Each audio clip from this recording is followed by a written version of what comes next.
So good afternoon. Thanks for joining us. This is our IBM SPSS Statistics Unlocking New Insights in Atlantic Canada webinar. So Newcomp and IBM, we decided to run this webinar because we found that there's a particularly high concentration of SPSS statistics users within the Atlantic province. Wow. So we felt that a webinar that'll be showcasing the latest capabilities would be quite relevant and ensure that folks felt comfortable upgrading to the latest version, and as well as continuing to leverage their licenses to the fullest extent. So many of you on the line today pay an annual support and subscription fee. With this fee, you're entitled to the latest version of SPSS. And we hope that after this webinar, you'll feel confident to be able to use that investment to the fullest and upgrade to the latest version and maybe use some of those newer capabilities. So a couple housekeeping things. There we go. We're going to be recording the session. So the link to the webinar and presentation will be sent to you afterwards. On the bottom right of the GoToWebinar little box thing, there are comments and questions. Feel free to ask any questions throughout the session. We'll be monitoring it. If we don't get to it right away, we'll pause throughout or adjust them at the end. But feel free to ask anything in that box. And then if you have any additional questions afterwards, feel free to send me an email.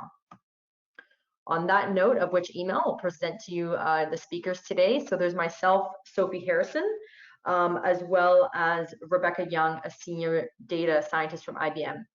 We also have on the line Michael Hebert from Halifax.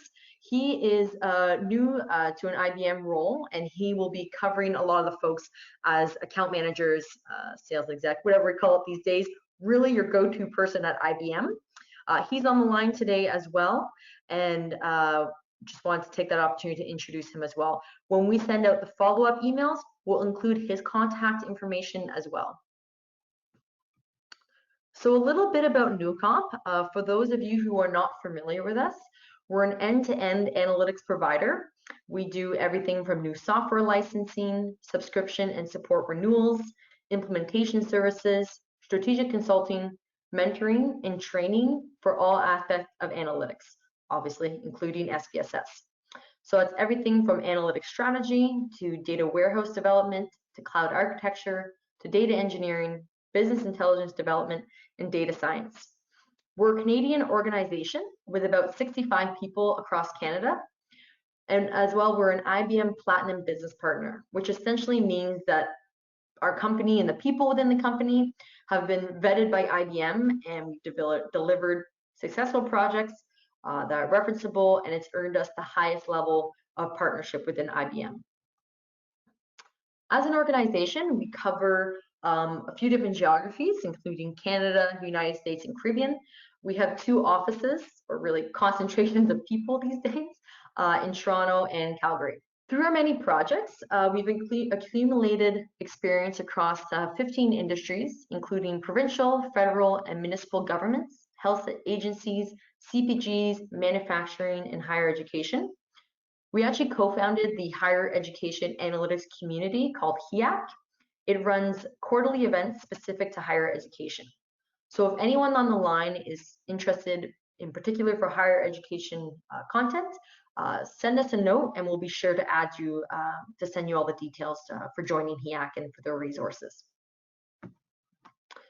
So within Newcomp, we don't just do SPSS, we also do AI machine learning, data engineering, BI and data visualization, financial planning and analytics, cloud, and for cloud, that really means cloud migration strategies, cloud leveraging, and cloud optimization really within your organization, and kind of coaching organizations about how, where, and when to adopt cloud. And then from those 5 key DNA points, we provide advisory, development, training and mentoring, analytics roadmaps, managed analytics, and licenses.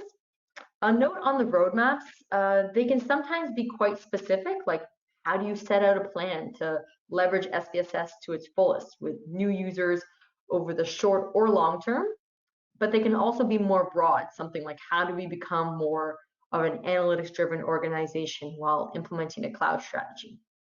It's really anything that you're looking for kind of help and guidance towards, and the short, medium, say long-term goals that can fall into that realm.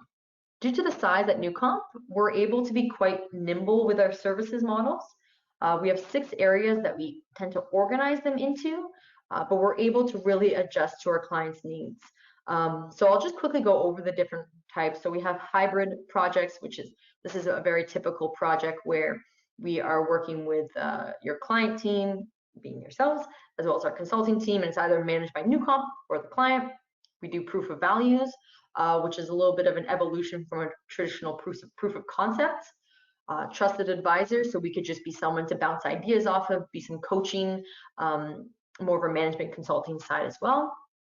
Managed analytics is kind of outsourcing the full analytics experience. You have a question, you don't want to have to worry about owning the software, having the people to do the analysis. You really just ask us the question, give us the data, and we do that crunching and deliver insights back. Enablement is training, mentoring, any sort of way of ensuring that you're able to use the tools or training you on best practices and approaches. And support can look like a few different ways. We have traditional support, like office hours, or kind of booking a monthly or a weekly session with us, or we can actually be your outsourced support department for the organization. So that gives you a little bit of an idea about Newcomp. Next, I'm going to pass it over to Rebecca, who will be diving into the IBM SPSS Statistics content. And just as a note for everyone, one of the technical difficulties is I will still be tuned in for going through the different slides because we're having challenges with the computers. Yep, I appreciate that, Sophie, and I apologize for the late start today, guys. As already mentioned, my name is Rebecca Young. I am a senior data scientist with IBM. Chances are I have met a few folks, at least the organizations and some of the names seem familiar. We've done the Analytics Roadshow before in the past with Newcomp when we were lucky enough to travel. So hopefully this time next year we'll be coming back and be able to see your lovely faces in person. So today I'm going to be talking about SPSS Statistics. It's part of our, it's part of our suite of products within data science and analytics in general. This one today will be a little bit lengthy in terms of slides and just information because basically we're going to be focusing on what statistics is, and then we're assuming a lot of the folks on the call are probably already using it because it's really going to be diving deep into the different version comparison as well. But to kick it off, we'll just start off with the next slide here. And there's just a funny little comic. Data scientists have a reputation for having terrible sense of humor, and I definitely fall into that camp. I'll throw myself under the bus. But basically just a little comic about I did a regression analysis to find out which variables are common to all of our failures. And then one of the folks on the team said, it's me, isn't it? And no, it's him, kind of looking over his shoulder. So I thought that was pretty funny to include here. Essentially statistics, like I said, I'm assuming probably a lot of folks on the call, if not everybody, is familiar with it already. If you've ever done any research, chances are you're using SPSS Statistics or an equivalent. Basically starting off typically with a hypothesis, and then you are working towards proving or disproving that hypothesis, writing papers around it, etc. Basically, it comes in 3 different flavors. We've got the statistics base, and we've got statistics standard, which allows for us to understand the data and analyze the trends. And then we've got the professional premium, which allowed for us to forecast and validate assumptions. It does become a little bit complex in explaining the licensing, just because it basically that's the packages that are the most common. But at the end of the day, if you guys need access to specific modules to really customize what you're looking for, we do have access to all those modules as well. If we could go to the next slide, please. And I kind of already jumped to this, but basically, the interface probably looks familiar on the computer there, but essentially just you have a few different options with this tool. Typically you've got kind of the spreadsheet view of it, and then you can either go through the visual interface where you can click on certain commands that you're looking to do if you want to run some descriptive analytics or descriptive statistics, and like a regression or some kind of model. For the power users, you also have the ability to write your own syntax as well. So it's a very powerful tool that has allowed for people to do research for, well, decades at this point, because it's just so versatile. It really just meets you where you are and allows every possible command that you can need within the tool. And we've been able to build on that over the years. So excited to share that with you today. So with that, let's hop over to the next slide. I think we can actually go ahead to, yes, perfect. So we're basically going to start off with version 23 and the updates from that time. We are at version 28 now, so it's basically going to be, the plan for today is to go through versions 23, 24, 25, 26, 27, and 28. So we're try to keep it all compact for you guys, but we do have a full schedule packed for you. So this first one is the temporal causal analysis. Basically, it's designed to strengthen our forecasting capabilities. So traditionally before version 23, you could typically forecast one thing at a time, but with this particular model, you are able to identify a lot of different relationships between the data. So you can see what that's covering off here, all those different ties between different variables in the data set. So this also supports what if and root cause analysis. If we could go to the next one, please. The next piece here is the geospatial analytics. So essentially, this is allowing for an analysis of problems or use cases that have a time element and a space element. So this is important because it allows for us to predict hot areas and how those areas will change over time. So for this particular picture here, it's basically, let's say if, let's just say it's a crime analysis. Let's say there are car thefts in a particular area and it's starting to heat up in that area. This would identify, maybe where you have enough officers to handle, like all the green would be the, the area that you have enough officers to handle those specific calls, but the orange areas would be an area that you might want to spend a little bit more attention on or think about things a little differently. Then we can go to the next slide here. Then we have the geospatial analytics, which basically discovers association rules among the spatial and non-spatial attributes of reference objects and task-relevant objects. So this is important because it enables organizations to find patterns, association rules to describe the occurrences of events given historical data, which contain location and type of event, etc. So same kind of idea for the crime pattern analysis, and also like a epidemic, for example, might be a little bit more timely. We go to the next slide. Basically just more cross functionality with R. So we have the ability to basically allow for us to push out. It's really just the crossover between the two. I don't want to call them products, but basically if you were working with SPSS Statistics and if you want to cross over with the R IDE, the ability to be able to pass information back and forth. And for the second part, for the API, it allows for you to write R functions that use statistics functionality, but from within R, and then also return the results in R. And then for the next one, so improvements to the CAT PCA, basically non-parametric bootstrapping for more stable estimates, clustering of case, new rotation options for better convergence, and easy way to use continuous variables. And if we go to the next slide, so now we're looking at version 24.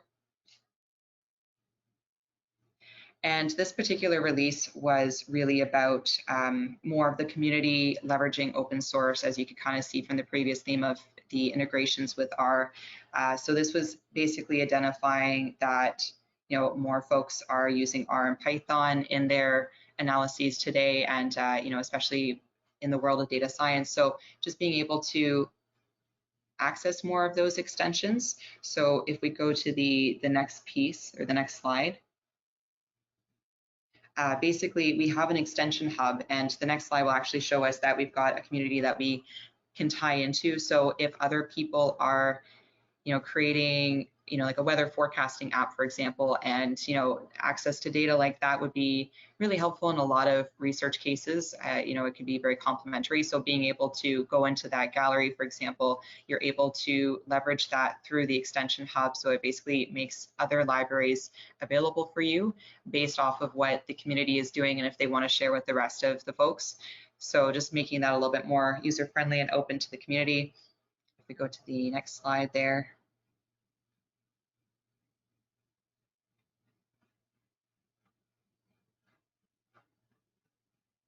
And we actually jumped over, sorry, we did jump over. So I'll just talk to it really quick, but basically we do have the ability for custom dialog builder for extensions. So you're able to more easily build those extensions within the tool as well, to be able to add to the community, just like, the hub that was shown.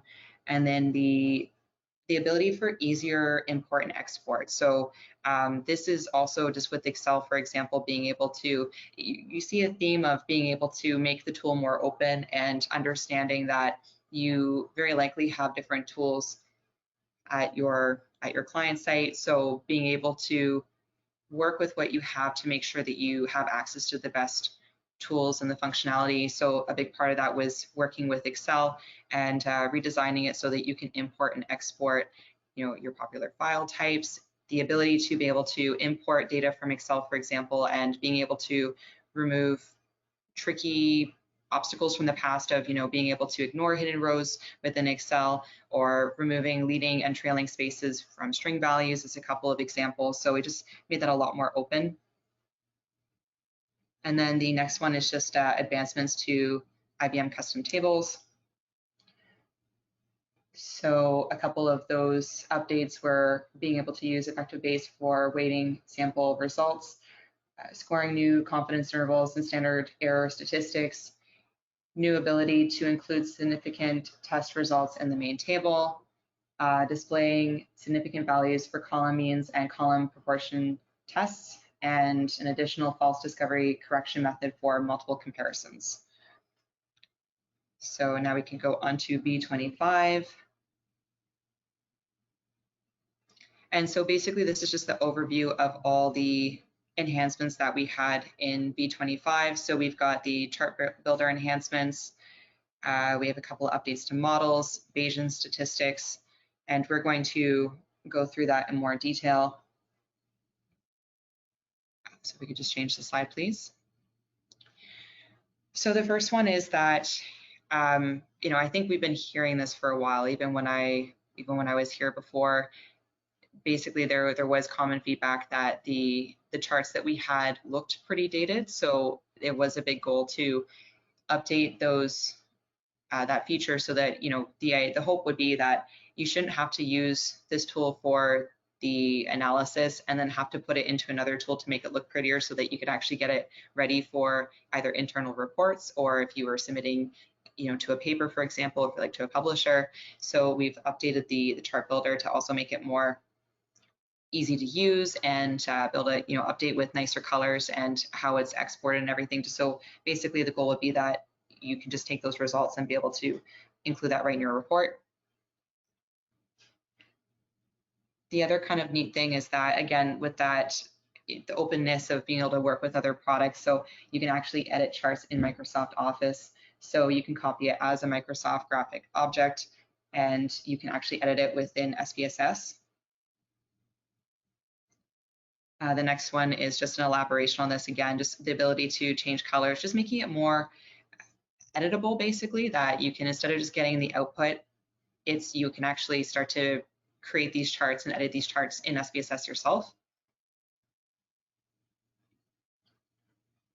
And then new advanced statistics features around the mixed linear models and the generalized linear mixed models. Now we're able to include random effects solution results, continuous time spatial covariance structures, and for the general linear model and the UNANOVA procedures have been enhanced with a few new features, including profile plots with error bars, bar line charts, an option to include grand mean, and an option to force the chart to include 0 on a y-axis. Added new test for Skedasticity, that's always a tough one, and model specification, robust standard errors, and modified versions of Levine's test. And if we can go, yep, so the syntax editor improvements. So basically just designed to make syntax writing faster and more flexibility in editing, cleaning, and formatting syntax styles. And then we're on to version 26. And so new and advanced statistics, the quantile regression, so models the relationship between a set of predictor or independent variables and specific percentiles or quantiles of a target dependent variable, most often the median. The next one was added to the new and advanced statistics as well, supports the inference regarding the single AUC or area under the curve precision recall curves, and provides options for comparing two raw curves that are generated from either independent groups or paired subjects. And for the Bayesian statistics, we have procedure enhancements for the one-way repeated measures ANOVA. So measures one factor from the same subject at each distinct point in time or condition and allows subjects to be crossed within the levels. And now we are at version 27. So for the overview, basically it's broken down into a few different enhancements again. So we have new to the base edition, new statistics that are included in the package, statistical enhancements, and just overall productivity and usability enhancements. So if we start off with new to the statistics base package, we've got data preparation. So a few different things to note here. So a streamline of data preparation to focus on the analysis. We actually had this included in a few of our different tools of automated data prep, for example, basically allowing for you to streamline the data validation and to figure out where the concerns are in your data so that you're working with clean data to be able to model off of it. Being able to identify outliers very quickly with the anomaly detection, and using optimal binning for when you have a smaller set of data and need to try to make the most out of it. Another, so if we just go to the next slide, sorry. The next slide here is also new to base is the bootstrapping. So being able to basically another situation where the data sample is relatively small and the sampling distribution is not known. So if you're not even sure if you've got like a normal distribution, being able to estimate the sampling distribution of an estimator by resampling with replacement from the original sample. New to statistics in general is the power analysis. So this is actually a little unique because for those that have worked with these tools or something similar, usually you're working with your data and you're coming up with your plan of how to analyze it, clean it up, and model off of it. But this is actually more for helping you plan and design beforehand. So for example, if you've got a specific study in mind, being able to understand upfront how many results you'll need to be able to come up with something statistically significant. So it's very important and very useful. Then we have the Conan's weighted kappa. So this is based on, so the Conan's kappa is a metric used to assess the agreement between two raters. So if we use an example of two bankers, and if they're asked to classify 100 customers in two classes of credit rating, like good and bad, based on their credit worthiness, basically in this case, we could then measure the level of their agreement between how they've rated people. So basically being able to include that in our statistics and our modeling as well. And effect sizes. So basically just, you can see from the screenshots there, having the ability just to include that. So effect size is basically if it's 0.2, it's small, if it's 0.5, moderate, or if it's 0.8, it's a large effect. And this was asked from a lot of our user base to include this moving forward in our various tests. Basically, the outcome of this means that if your group means don't differ by 0.2 standard deviation or more, basically it means that the difference is trivial between the groups, even though the result that you get from a t-test, for example, is statistically significant. So now we've included that just as a checkbox when you're running those tests. And then for the next one, quantile regression updates and matrix. So basically with the quantile regression, just UI improvements. And then for matrix, basically the matrix command invokes the matrix processor, which reads matrix statements until the end matrix or finish command is encountered. So basically just allowing, this is another case where we're kind of, this is more for power users if you're writing syntax and you're leveraging that command, but being able to use the same types of commands within the matrix processor and outside of it as well. And then for the next one, overall just productivity improvements, being able to get your work done faster, partially through a global search.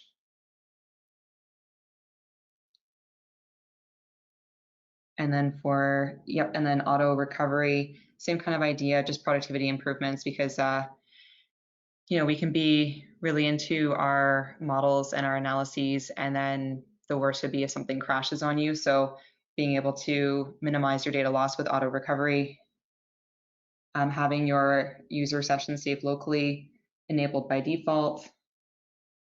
And here we can just jump to the next slide.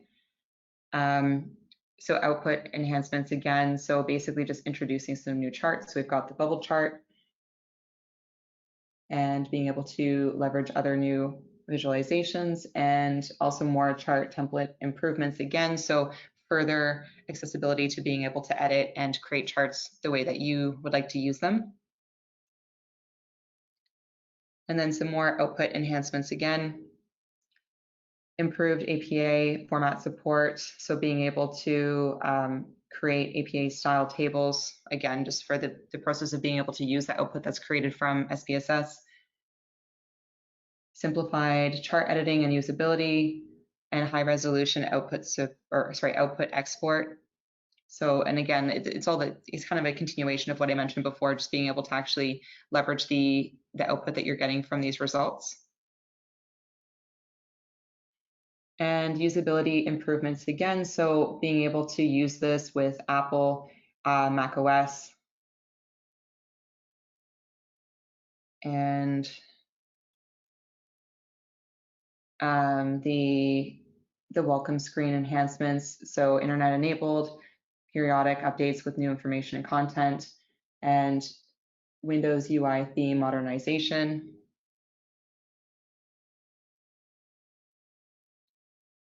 Thank you. And then some updates with Python. So same kind of idea as R before. Now we've been able to extend out with Python as well.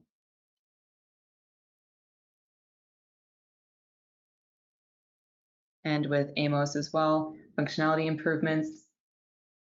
So powerful structural equation modeling. Amos 27 supports model export to Bayesian modeling program. STAN. And then now we are at version 28. So this is the version that we're on right now, and some bigger announcements for this version. So the first one being the meta-analysis. So it constitutes a scientific process to synthesize and combine results across different research studies. It can provide systematic reviews on the magnitude of the effect sizes as well as the causes of potential variation. The models of meta-analysis have also been expanded to heterogeneity test. Sorry, I'm having trouble with that one today. Publication bias assessment, evaluation of small study effects, and meta-regression. Various charts and plots available in meta-analysis are broadly used in data visualization, result summary, and bias illustration.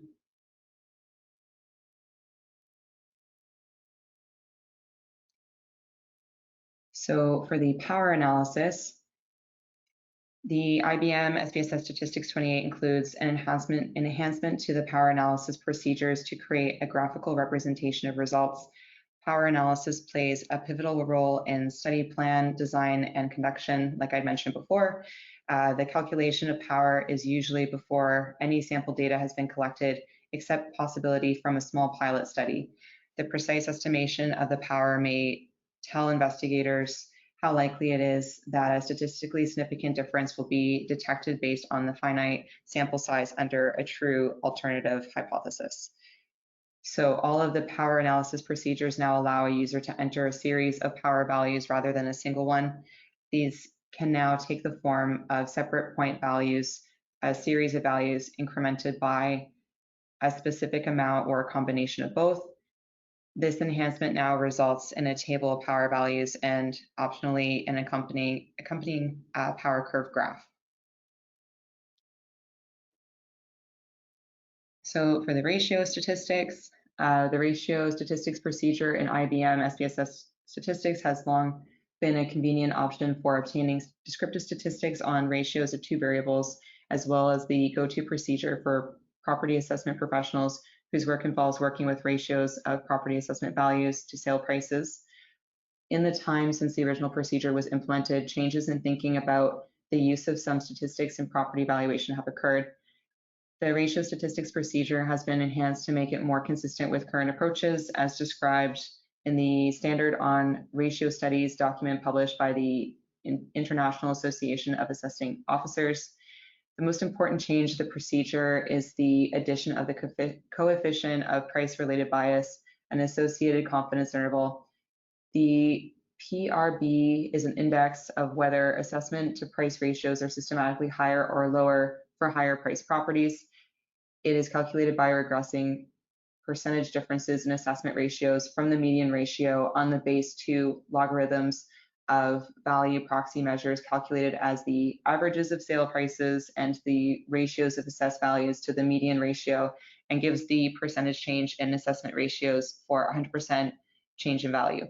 This newly available feature is selected by default in the statistics dialog when using the graphical user interface to the procedure, which is accessed via Analyze, Descriptive Statistics, and then Ratio.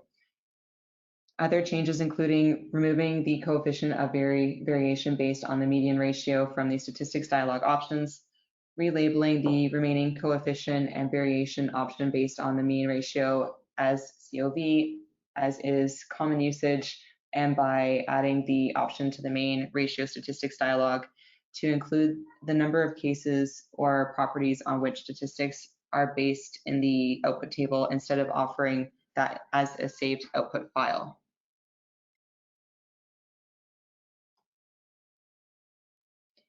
So other procedural enhancements. We have a new graphical interface. Control was designed for the generalized linear mixed models and the UNINOVA.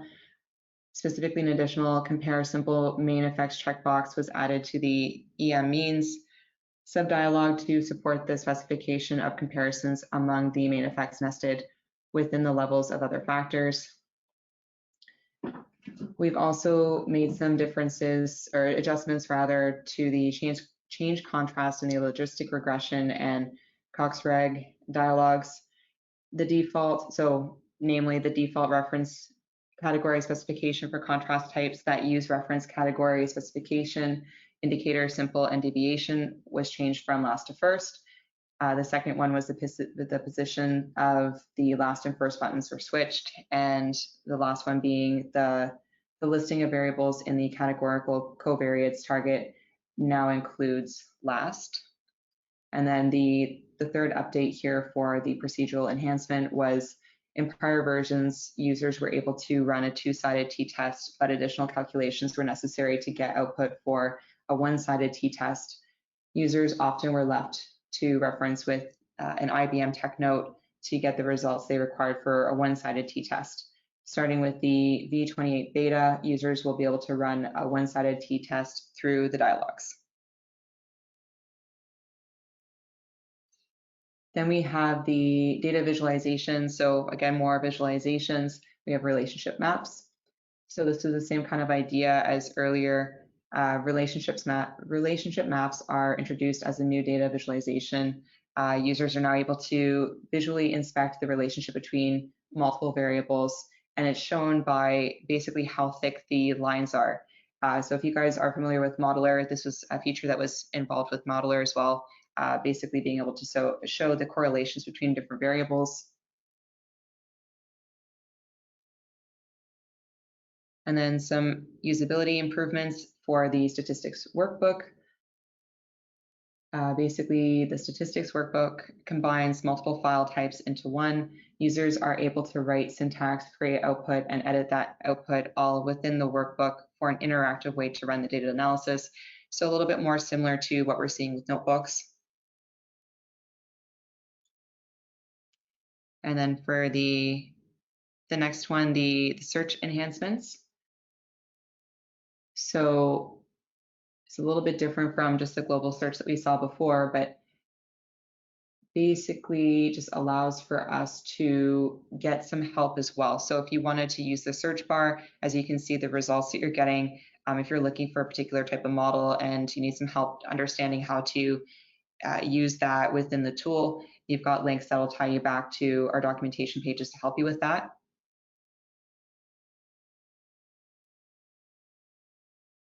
And then for the pane table editor, table editing in version 28 now introduces a more efficient process for you to get the output you desire in your tables. When output is double-clicked, the editor mode now displays a side panel that brings in functionality found in the cell properties and table properties drop-downs from the format menu. In a reduced number of clicks, you can now edit tables using the side pane, and those changes will be reflected in the table view to the left of the pane. Another one under usability improvements, high contrast accessibility. So this was key for me. I don't know about everyone else, but you know, just everything with COVID and constantly staring at a screen, being able to change it to a dark mode. And that's it for V28. And I hope I've left you enough time for the licensing changes. Thanks, Rebecca. So here are some of the details on the different licensing options. I'm not going to go through this in detail. It'll be more relevant to some, less relevant to others, but we just want to make sure that you had this handy. So you'll be getting this in the email follow-up. And if you do have any questions specific to your licensing situation, then we're happy to help address those.